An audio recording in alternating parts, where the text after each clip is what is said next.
Hello, religious, non religious, and those who won't commit either way because you're cowards. This is the Religion Unplugged podcast, your one stop shop for all the best religious news and culture. I'm Joseph Holmes, culture writer for Religion Unplugged, and with me today is Jillian Cheney, Religion Unplugged newsletter and culture editor. How are you doing, Jillian? I'm great. I'm getting into the spooky season, so I'm feeling really good and a little bit scared all the time. As you should. That's fitting. It's fitting. Yeah. No, I haven't started putting things up in my. I start putting stuff up into here, but I just now whenever I go out, I go to Target, stuff like that. There's always the Halloween stuff, and that puts me in the mood. Yep. So yeah, Jillian and I like to give, as you guys know, the semi-annual recaps of the state of religion slash faith in film. Earlier this year, we discussed how the faith-based film industry is becoming mainstream, and then we also discussed the Oscars and how they deal with faith in film, particularly having a long conversation about Conclave, which you should definitely check it out. It's got Houston Coley with us. It's awesome. Today, we're talking about faith and horror films in Hollywood 2025. This has been a particularly big year for horror, and arguably faith-based horror in particular. According to Deadline, ComScore reports that this year-to-date horror movies this year have scared up 1.2 billion at the domestic box office, besting 2017's record of 1.16 billion, and Five Nights at Freddy's 2 hasn't even come out yet, meaning that this is the best year at the box office for horror films in history. Many of these films, many of the biggest ones, dealt explicitly with faith, like Sinners, The Conjuring Last Rites, and Black Phone 2, as well as the usual exorcism films like The Ritual and Shadow of God. Many of these films were some of the biggest in their genres. Like I said, Black Phone 2 is the year's biggest success so far for Blumhouse, outpacing the box office the original. The critically acclaimed Sinners is the highest grossing original film of the decade. And the Conjuring sequel recently became the second highest grossing horror film of all time, just behind the recent It adaptation, Stephen King's It, part one, not part two. Conjuring Last Rites beat part two. So, anyway, Jillian, taking a look at how this year's horror films have dealt with faith, what to you are like one or two of the top headlines where you describe how faith and horror are intersecting this year? Yeah. I mean, I honestly think it's I mean, you and I think that we like to think of ourselves as people who are good at kind of predicting trends in the movie industry. Not to you know, Toot lift our own horns, ourselves too much. yes. Yeah. But we watch movies, we listen to people talk about movies. We kind of know what's up, I think, in the industry. And I think it's kind of the conflation of two things that we have talked about in podcasts previous and in meetings and offline is, there are more religious movies being made and there are more horror movies being made. And both of those things, while kind of separate genre-wise, are being taken more seriously as well, both by like investors, creators, and audiences.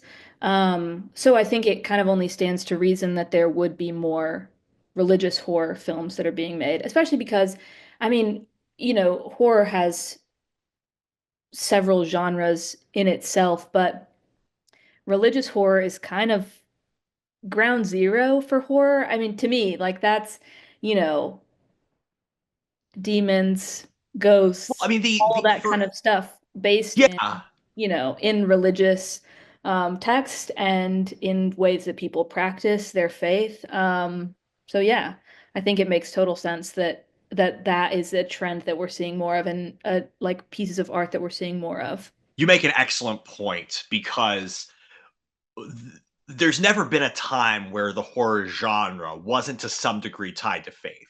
Like, obviously, horror is a catch-all for, like you said, exorcism films, slasher films, vampire films, whatever. But multiple of those genres have always had religion, faith, spirituality as a part of it. Obviously, anytime you do witches, you're doing spirituality of some kind. Whenever you're doing, vampires, there's not just the crosses in Christianity, but also the, pagan folklore of the peasants who understand what's really going on with the vampires, even though the enlightened, scientific, people from the cities are dismissing it. And of course, you have the exorcism films, and you bring up the interesting point that horror deals with the unknown, what's scary, and because some of the many of these are based on our past where we were more religious than we are now, these that's just a great fodder for things we're scared of. So yeah, those have always been a part of us. And you're right, there are a lot more horror films being made at, let's say, more mainstream acceptability. I mean, obviously critically they're being more acclaimed, they're making more money than they used to, so they're becoming more mainstream for average audiences, and you're getting more prestige with critics. In fact, last year with The Substance, I think, was one of the first times we had a horror film nominated for Best Picture at the box office in a long Yeah. time. I was gonna say that you brought up 2017 for the horror box office records, and that was also the year that Get Out came out. And I think Yep. maybe was that the first ever classified horror film that was nominated for Best Picture, or am I I? think that The Exorcist was Oh, uh right. was Okay. was, but it's a rare That's The occurrence. Oh, and Exorcist. also the Oh, winner, Silence of the Lambs, won yes. Best Picture that year. Right, right. It's a Sorry. rare occurrence, though. But right, it's very rare. And and especially I guess in our generation, it was kind of the first of its kind. So yeah, so it's yeah, It's and I yes. think it's things with like The Substance last year, like you said, uh, kind of narrowing the gap in between the years that horror gets nominated for Best Picture is kind of showing that it's possible. And it's something that audiences want. Not to say that the Oscars are becoming more focused on what the audience wants, Sure. but there's and I think in fact there's a lot of disconnect, but it's I think it's you get a lot of outrage from audiences when horror films don't get nominated, and a lot of like, well, it's about time when they do. So Yeah, no, you make an excellent point. There has been this convergence, and I saw this with Sir Christopher Nolan, where there was this whole separation that went on in the early 2000s, where there were popular films and then there were prestige art house independent films, and there was a big separation between those for a while. And Christopher Nolan and Jordan Peele kind of figured out this method of how do we do, prestige popular art that eventually has kind of people have gotten used to that and figured out, like, okay, this is how to do a horror film in a way that's prestigious but also gets people want to go see it. And we've started to see the same thing with faith-based films as well. I think one of the things about these two genres that's been interesting to see run in parallel is that you started to see horror films, because both of them have sort of been looked down upon because they can both satisfy people without being good. I think is the thing is, it's not that these can't be good, but people will go see them even if they're not. One of the things that people famously point out is that horror and faith-based films are the two genres with some of the best ROI, return on investment, because you can make them relatively cheaply with and still get a lot of money for them. But because of that, there's a sense in which you don't have to make them good, and so oftentimes they didn't, and so people would look down on them, and so you had the torture porn Saw movies of the 2000s, and you had which were not very critically well reviewed for the most part, but they made a lot of money. And you had, of course, a similar thing with the Sherwood Pictures, Alex, the Kendrick Brothers movies, which were made a lot of money, particularly for their budget, but they were terribly reviewed. And now you're actually starting to see this growth of quality that mainstream audiences, again, with The Chosen coming out with faith-based films, and to the increasing quality of things like the Wonder Project and the Kingdom Story Company, those things. And you're also seeing these great directors like um, like Ari Aster and Jordan Peele and Zach Eggers. Oh my gosh, not Robert Eggers. Robert Eggers, completely two different horror directors doing these different movies. And so I think that's one headline. Is, yet you're right, you're seeing this different convergence happen. Um, The other thing I think is an interesting headline is you're starting to see what I think is a sort of a simultaneous convergence and this interesting split that's going on. And I've talked about this kind of thing in some of the previous articles I've written, but one of the things is to add on to the convergence aspect is that Hollywood is figuring out with superhero movies not making quite as much money anymore, which the whole model of the mega blockbuster that superheroes were a part of is you spend a lot of money to make a lot of money. Essentially, you have exorbitantly ballooning budgets, and then you have exorbitantly budgets, and then you make $2 billion at the box office, so you more than make up for it.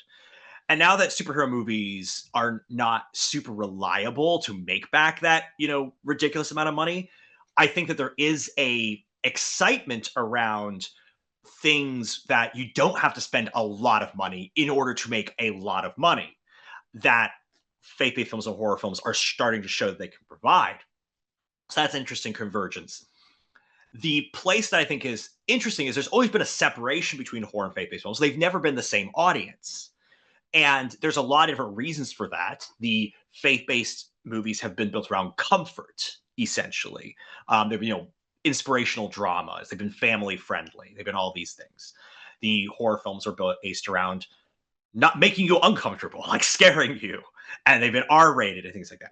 And then there's the demographic aspect, whereas, the faith-based film industry typically goes for sort of like, 35-year and old up moms. The horror films tend to skew young and male. So there's that kind of big thing that's going on. So even though a lot of horror films deal a lot with faith, mostly people of faith that are the faith-based audience don't watch them. And that's been a really interesting thing is when I'm watching what I describe as a faith-based horror film, like a horror film that even affirms faith, mostly it's not going to be people of faith who are going to watch that, which gets into some really interesting things. Again, even The Ritual, which is like this, again, it's The Exorcist, basically just The Exorcist doing it again. And it's very pro-Catholic, very important. I was like, most people of faith are not going to watch that. Now, so what's interesting now, though, is to see some of the changes going on in both genres, as, for example, the faith-based film industry starts to skew more male and starts to be more like, okay, Nefarious comes out. It's a faith-based horror film, and it actually, is well reviewed and kind of well received by faith-based audiences. And you're starting to see the faith-based world start to shift towards stories like The House of David, which are very which are very like a boys show. It's like, okay, it's sword and sandals fighting bad guys and stuff like that. And again, I mean, you have all these things. You've got Young Washington coming out next year, which is, again, it's again, another war story. And then you have Daily Wire doing the Pendragon cycle, which the trailer just came out, and it's doing all those things. You're starting to see, and then what's interesting then is the kind of spirituality that's being portrayed in horror films is fascinating enough starting to shift. And we can develop more of these as we talked about individual kind of movies. But one of my theories is that you're getting this split where, as the culture is sort of splitting with kind of like, you got religious conservatives sort of on the one side, and that's also becoming very male coded because for the first time, Gen Z men are outnumbering, women in church in their generation. You're starting to see like Hollywood is shifting towards the kind of spirituality that's good and positive is one that's more female centric. And so you're starting to see a different kind of separation going on in faith-based films and horror films, where it used to be, okay, faith-based films are comfort food, and that's what they portray. And horror films are dark and scary, but when they portray faith, it's usually the kind of traditional Catholic kind of faith. You're now starting to see the faith-based film industry take on and actually do more scary stories, adventure stories, good versus evil stories. But it's the kind of very male-focused religion, and actually denigrating in some cases, like House of David, sort of female spirituality. They're doing the witches, that are bad. You're starting to see an elevating of female spirituality in the horror films in Hollywood in ways they really didn't do before. And so that's something where I'm seeing faith based films and horror films start to kind of converge, but then also separate into essentially representing where we are in the culture wars. Yeah. Because in the culture wars, we've stopped having sort of like the left be atheist, and it's like, no, it's spiritual and it's feminine spirituality, it's the divine mother, it's things like that. So it's a very weird to kind of watch those play out in horror and faith-based films specifically. Mhm. Yeah, you make a good point. And that is something, and I think too, I mean, it's kind of like, uh, you know, part of it is just like, well, I say I've always liked horror. I've liked horror for several years. I used to be a major scaredy cat, but it's like, it's one of my favorite genres. And Oh so, yeah. having more, I think more unconventional horror, more, unique horror, more, original horror, is something that is like, it's, I think, kind of like it's both it's drawing audiences in as well as representing thought shifts that are already happening. Like I think um eh, almost a if you build it they'll come type situation. Um and which like I have tons of female friends that love the Saw franchise. Like, Sure. I kind of well, I've seen the first one. I love the first one, and I have the rest of them. I just haven't gotten around I to. watched the first and the second, and I started the third one. It was like, okay, this is just the same And thing I know, again. right, and I know they get a little derivative anyway. But I do Of think course, and I should say, I'm sorry, just to say is when I'm saying these sort of like demographic things of men and women, I'm talking generalities, oh, sure. obviously. Yeah, yeah, yeah. But Yeah, yeah, yeah, of course. But I think, yeah, and I think it's good to point out for sure. And I think, but I think it's exciting too, the same way that it's exciting for faith-based films no longer to just be like family dramas. For there to be faith-based horror films, faith-based romances, like all of that kind of stuff. Like I think, um, it's kind of proof to me that the streaming models, the more like independent nature of the film industry now, where not everything gets a theatrical release, not everything is a big blockbuster. I think it's like using that power for good to tell different stories and to tell different stuff like that. So yeah, it's a really interesting point too, because I noticed the same thing. And I mean, especially like the grasp that A24 films particularly have on horror, that's catering it towards like a young Gen Z, like diverse audience with the all of the films that they do. So, yeah, there are definitely shifts that are taking place that I think are really interesting and complex. yeah, no, you you make an excellent point. When you stop trying to say this has to please everyone, you can do, and you say, well, we're only made it for 30 million, so it can make 80 million, and we're good with that. That's it opens you up to different kinds of stories in that way. So let's start going through like some individual horror films that specifically deal with faith and say some of the interesting ways that they're doing it and sharing some of the generalities that are interesting about it, but also specifics.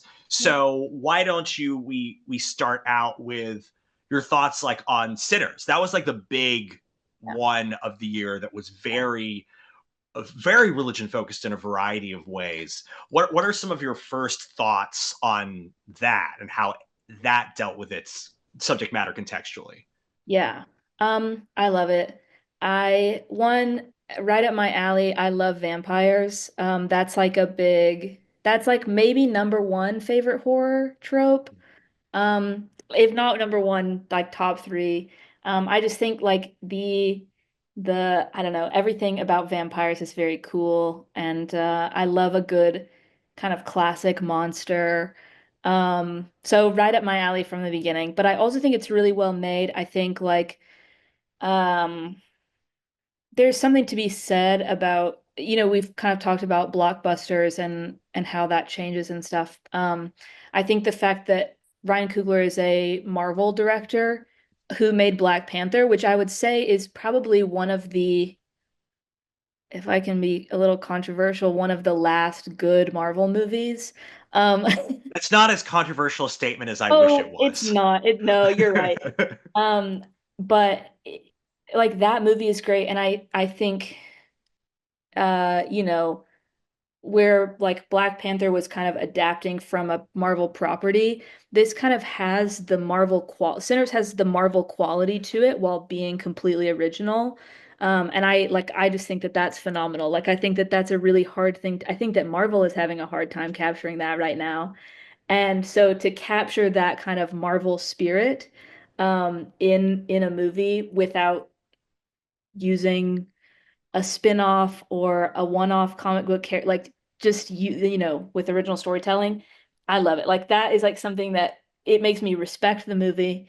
I think it's really well made. I think like I don't know, all of it's just really great. I think it has great things to say about like racism and classism and immigration and all of that kind of stuff that can really be analyzed. And I think, and this is anecdotal, and you're better with the facts and figures, but I know friends who are like, I saw it in theaters 5 times, which people just don't do for movies anymore. Um, and they're doing an IMAX re-release. People are like, I'm gonna go to this IMAX re-release if it kills me. Like I was like so I think it is a movie that has had staying power this year and is bringing people to the theaters in ways that a lot of movies are not doing. Um, and I think that that's great. And I think it's a really fun movie. So yeah, Yeah, it is I have interesting. nothing but like respect and love for Sinners. Yeah, you point out it had one of the best like second weekend holds of the year because yeah, it did have incredible word of mouth. And it was, you're right, it was a horror film, but it was a horror film with the sensibilities of a superhero film, if you will. Because it was these heroic characters that were kind of in a sense, cooler than life. Maybe not larger than life, but cooler than life, fighting these monsters. And whether it's vampires of the KKK. And one of the things that was really interesting about it was because vampires are so tied to faith and spirituality, whether that's Christianity or pagan folk, spirituality, they really did lean into that by having, the lead, his father be a pastor, and then one of his, female mentors being a hoodoo spiritual practitioner, which is, black spirituality coming heritage from Africa. A lot of that indigenous, as I say, black spirituality was kind of, and one of the things I did in there was contrasted it with the Christianity and had the Christianity be sort of oppressive and ineffectual in the face of the vampires because the white vampires could use that as well. And it was the, again, you have the sort of the female coded spirituality. She's the woman and she's the wise one, but also it's spirituality. It's not tied to organized religion. It's tied to this heritage that can be evolve over time and be syncretic. That was done. There is a article in, I want to make sure I'm getting this right, the Atlantic UATL website. I'm going to make sure the Atlantic, the AJC adjacent, the ATL, Access Atlanta, that was talking about how it's got a title. I want to make sure I'm getting the title right. Yeah, Sinner's Success Sparks Conversations Around African Spirituality Beyond Christianity. Essentially, I made this point in a review where I talked about how it is making a shift, like Christianity is ineffectual and oppressive, but then this very specific black spirituality is very powerful. Of course, I got a lot of pushback from on that in the comments, but was one of the, but this making the same point that this is a shift in talking about this that's decentering Christianity, for whether you think that's for good or ill, because the argument, of course, is that, well, the, black people have historically, many of them been Christians in America, so have the people who've mistreated them. And so it's like, how does this have power against are threats when, the same people also who mistreat us also have this. Yeah. I think it's interesting, Ryan Coogler has had a history of doing this, like pretty much in every single like movie his that deals with this. I mean, Wakanda Forever also had, the evil, ineffectual Catholic missionaries and the sort of more pagan, indigenous, what was it, Atlantean kind of powerful kind of spirituality that actually has power. And of course, the interesting pushback of that historically is that even though the you know white racists and black Christians are also all Christians, it has historically been the black church that has been the most effectual at fighting the racism. And so that's something that's interesting that is kind of being like pushed back on the in the conversation in this, a kind of reimagining of that. And it's interesting in the black history aspect of it, but it is also interesting as a part of this trend that in general good the good and the powerful is the more syncretistic spirituality that is in contrast to the oppressive organized religion. And so that was an interesting aspect of this, because like you said, one of the things I like about vampires is that they somehow are always cool and stay the same and interesting regardless of how many different ways it's turned on its head. And so this one is one of those. It's not the first one to do this, but it's sort of turning the Yeah. Christianity aspect of it on its head. Yeah.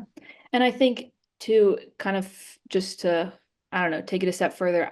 Again, one of the things that I love so much about this movie is just how unbelievably nuanced it is and how complex it is. Um, and, and it does make solid points and it makes concrete points. But then you also have the fact that the villains are Irish Catholics who Mhm. are an oppressed class themselves. And so, it's like, okay, so, you know, it's kind of like everybody has the capacity for evil. And, there's just a Well, yeah, lot of, so that's the thing is that what the kind of the vampires are selling is not racism. They're selling what's known as like color blindness. yeah, Is your in order to solve racism, we're going to lose our individual distinctive cultures, yeah, which again is a conversation that is kind of had where it's like when a lot of white Christians, white Americans, their answer to the anti-racist uh, answer to racism was, instead of joining anti-racist, was colorblindness. And George Yancey has done a lot of work on this in his recent book, "Who is Anti-Racist," about this dichotomy that is, or and also his Beyond, what was it, Beyond Racial Division he wrote. That's basically breaking down these kind of two camps of anti-racism versus colorblindness, and the ways that they go back and forth off each other. And so it is interesting to see a movie that is essentially saying that this answer, which is more associated with a political right, is itself a kind of evil. And you can agree with that or disagree with that, but that's a conversation that's in the political realm that he brought into his artistic work and represented that in a way that we, through vampires, using that kind of motif. yeah. And I think I would be remiss if I didn't bring up one of my favorite scenes from the movie, which I guess, is kind of it drives home that point, is the scene where they're all in the, gosh, like the bar, the speakeasy, and it turns into kind of like a celebration of the history of Black music. Oh yeah, Um best like scene of the just whole movie, just bar none. incredible, like just incredible. And you're like, okay, this is a vampire movie. Surely it's gonna be my favorite when somebody gets staked in the heart. No.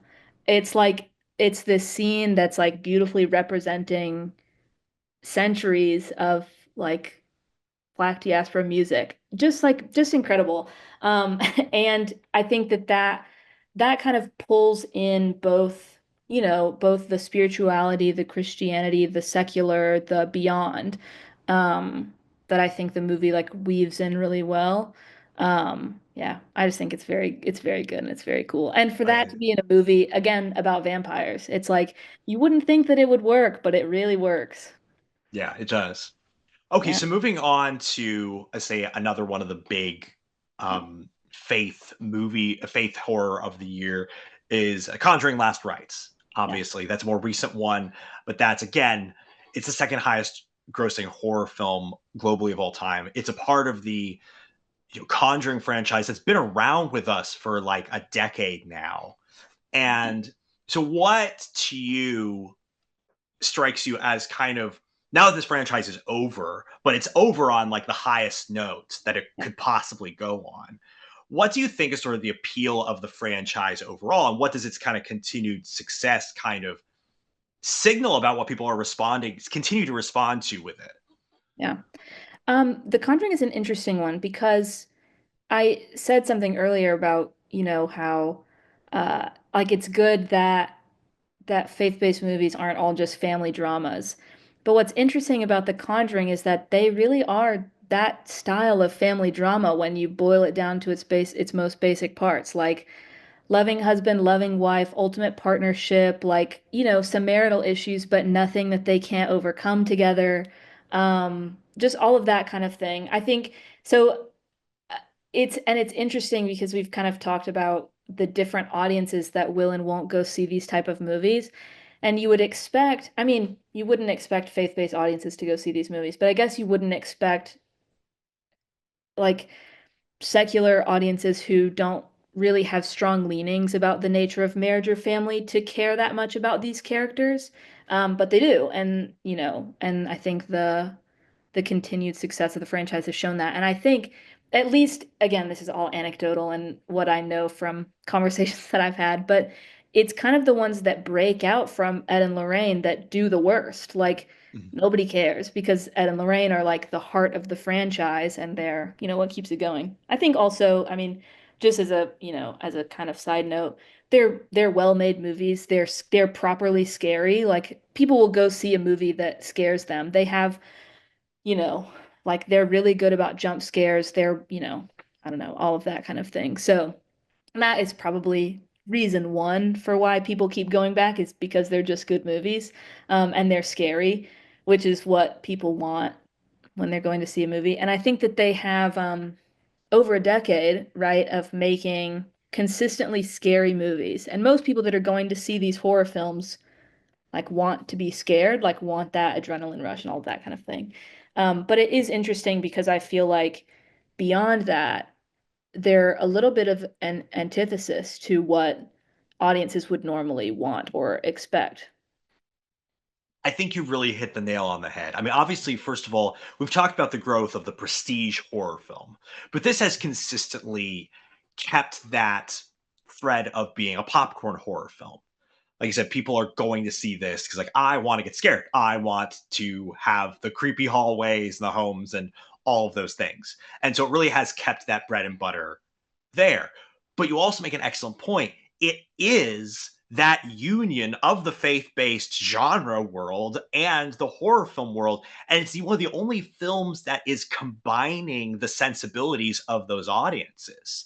Like you said, it really is a family drama. Yeah. It really is about the triumph of wholesomeness and wholesome family values over evil. It's literally like a loving husband and wife who go in and shout Jesus' name at these demons and they go away. It Right. really has been the franchise that has kind of, I think, shown that there is an audience for that. And I think that its continued success and its growth has been a sign that that actual audience is growing for Mhm. that. Yeah. There's a convergence again of the tastes of people who like more scary material and more family values material all kind of together are are growing. I think that, and that's a fascinating thing to me because you, as you point out, when it didn't have that wholesome family at the center is when they did the worst, because what people wanted wasn't just another scare. They wanted heroes that represented values that were close to them in that way to be the ones triumphing over it. Yeah. And I mean, uh, it harkens back to like why is The Exorcist so beloved? Same reasons, like Yeah. family drama, good versus evil. Like those things always are a draw to audiences. Yeah. I agree, like it speaks to, you know, people are wanting more like a just that wholesome. And I don't know that I don't know if it's like, well, we had several years where we didn't have many movies that were like we were kind of took a departure, so now it's like, yeah, let's have a little wholesome, like a little good versus evil, because that, the good versus evil can get overdone, and sometimes you want a little complexity and a little nuance and a little ambiguous ending. But sometimes you do just want to go and you want to be like, "Oh, okay." Well, and And this is the thing is because we've had like throughout the entire superhero genre, you could talk. We've had the battle of good versus evil and kind of stuff like that, but it has been sort of a, if you would say, a single man's fantasy, if you were. Nobody is married, nobody has kids. This is something James Cameron actually pointed out as Avatar movies. All of the characters are in this stage of arrested development where nobody's getting married, nobody's having kids, and which is just not something most people do past a certain age. And that's a whole other political social conversation, which again, it's sort of becoming a politicized point where basically the people having kids are people on the Christian right and doing all that and stuff again. So it's this weird form of like the demographics are changing for faith-based and horror kind of coming together there. But the what's interesting about that is you have this circling back of the people who are the heroes of this are the domesticated family values. It's not good versus evil of the sort of single people. It's family values versus the demonic. And I think that that's one of the things that may be kind of at the heart of it that we haven't had in a while. That the center of our stories is the family. Again, we had kids movies that were kind of built around that. Pixar has done that because we haven't had adult movies that have done that in a while. So I think that that's something that's probably growing and going to grow for a variety of reasons. But I think that you're seeing this represent that. Now, again, this another interesting thing about it is that's always been a part of the Conjuring franchise. And again, it goes to this sort of female coded spirituality is that the wife is the one that has the superpowers. yep. Like she has the spiritual sight. She has the spiritual, and that's something that has always been a part of the Conjuring franchise. And because she was married and because they were partnered together, there wasn't an antagonism toward it that there oftentimes was. Whereas you have Black Phone 2 and you have these two siblings who are, Gwen's very spiritual, but she also does tarot cards. She's got a syncretic version, and they don't go to church. They don't, and when they do find religious institutions like the camp, not Crystal Lake, which is a Christian youth camp, it's again either oppressive or ineffectual. Like, you've had they had this killing that went on that was covered up by some within the institution, and then the other person who tried to find it was not able to. So and so you got this again. Scott Derrickson is very famously a Christian. He did The Exorcism of Emily Rose, which was a very beloved, famous horror film by both Christian, viewers and also just horror fans in general.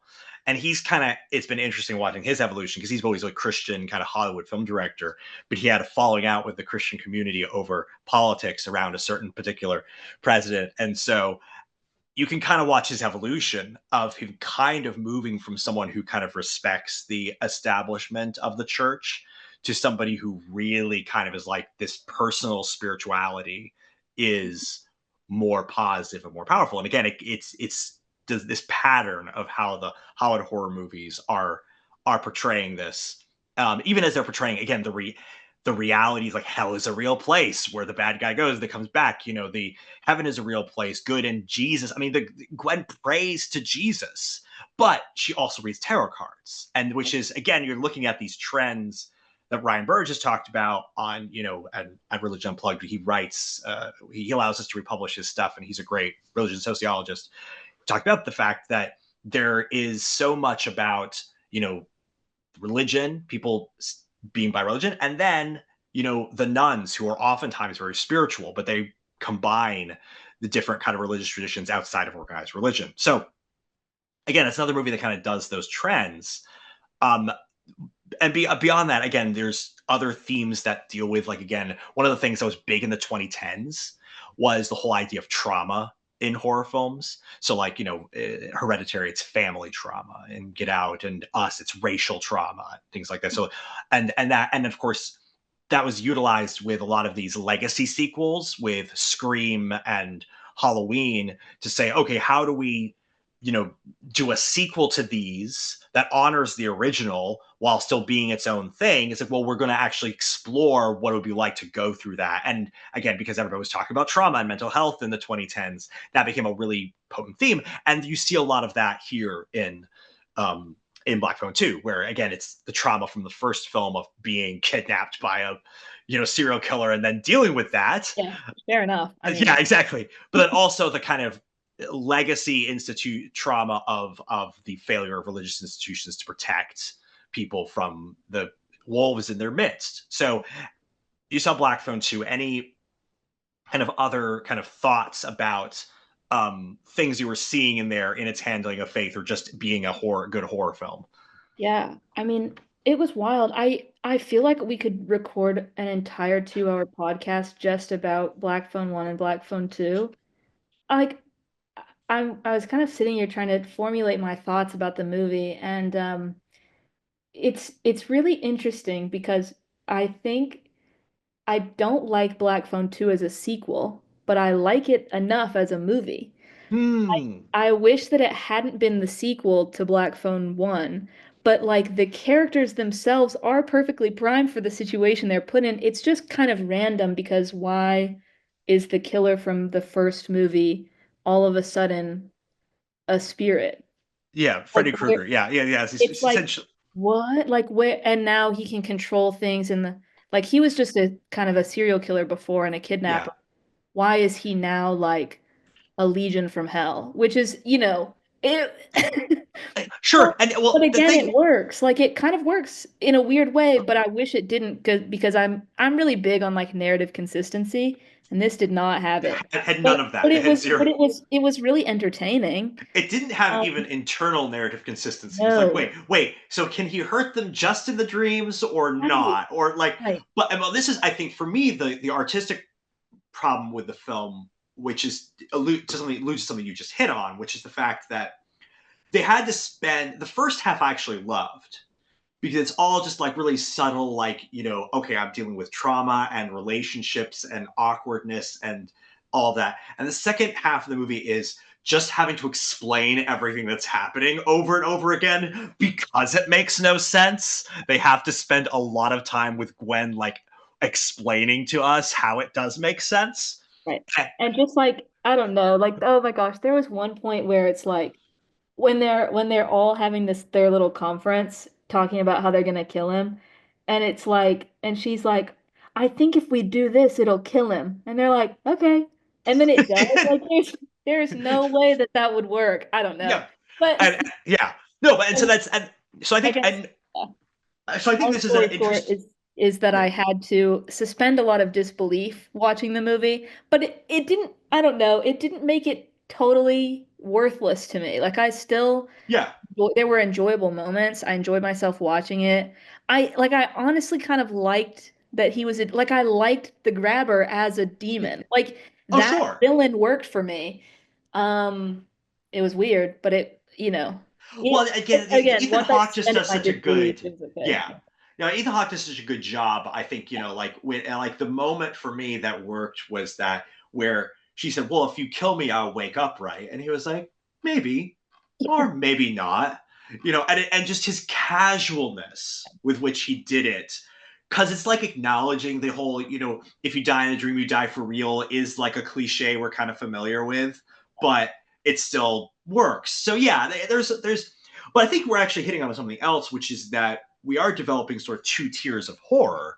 One of which is the prestige horror, and one is, which I don't know how to say it, is the popcorn horror, and both of those are actually becoming fairly successful with audiences. So And yeah, even you see like the popcorn horror of the past, which truly was popcorn horror, is now like several of those are becoming cult classics because right. people like that kind of thing, which I think is cool. But I guess on the faith-based content of the movie, there was a lot of I think that I would watch Black Phone 2 again just to unpack all of the faith stuff that's going on. And so we're close to an hour now and we don't have time to get into all of it. Again, we could record a whole other podcast about Black Phone 2. And I'm excited to see a review that I think will have been published by the time this podcast comes out. But I think one, personally, I think that Gwen is a good almost final girl. There's Mm. I think I mean, that's a trope that I really like. The girl that kills them all and makes it out alive alone. Like, I love that all the time. Can't help myself. So I think she makes a really good one. I also do love a girl with weird powers. Like, I just think that that's fun. I don't know, like those are my like Well, here's the interesting thing. I don't end up really liking Black Phone 2 all that much, but I do think that the siblings make good franchise protagonists. yeah. Oh, they make great protagonists, and that's kind of what yeah, the and I do kind of hope they won't make another one because I don't know how on earth they could justify I don't know how they I don't think I could suspend my disbelief that far. But but they make great protagonists. The characters are all really good. A lot of flaws, but like Mm. a Yeah, lot but of that just gives makes us me something to go, work with to tell stories about. yeah. Yeah. And I think there was one really interesting part. Oh, and I think it scared me so much that I kind of blocked it out. Um, I, and the reason that I didn't like horror as a child, like I mentioned earlier, is just because I would get really scared. I was raised Christian, and so just the demons, ghosts, spirits, all that kind of stuff, Right. scary to me and scary still. But and yet I love horror, so but there's a part where like the grabber is talking about like what hell is, and he's like, it's different than you could ever imagine, and It's not fire, it's ice. Yeah. yes, and it's like it takes They out take all the everything part of good you. and Yes, leave only the sin. need a sin. And It's I like, was like, that is so scary.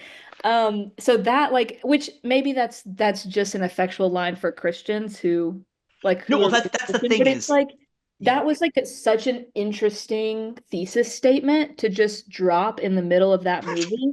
I like again, and it was so everything else about that movie was so bizarre, but it had such interesting moments I don't know. But yeah, that moment alone, I was like, well, like you're just gonna drop that line that's like You're like, oh, let's being a pause there. Let's different develop kind of some more of stuff. that. Let's build something around that. Yeah, no, I agree. So Yeah, really so okay, interesting stuff happening there with Faith for sure. yeah. So okay, so like one of the things we talked about is sort of the faith and the horror industries are going on parallel tracks with both Hollywood realizing their ROI because they're getting better. Their ROI is only increasing. You're getting a lot more. You're going to get a lot more faith and horror films because they make so much money and they're getting better at it and get better at telling those stories. You're also seeing the kind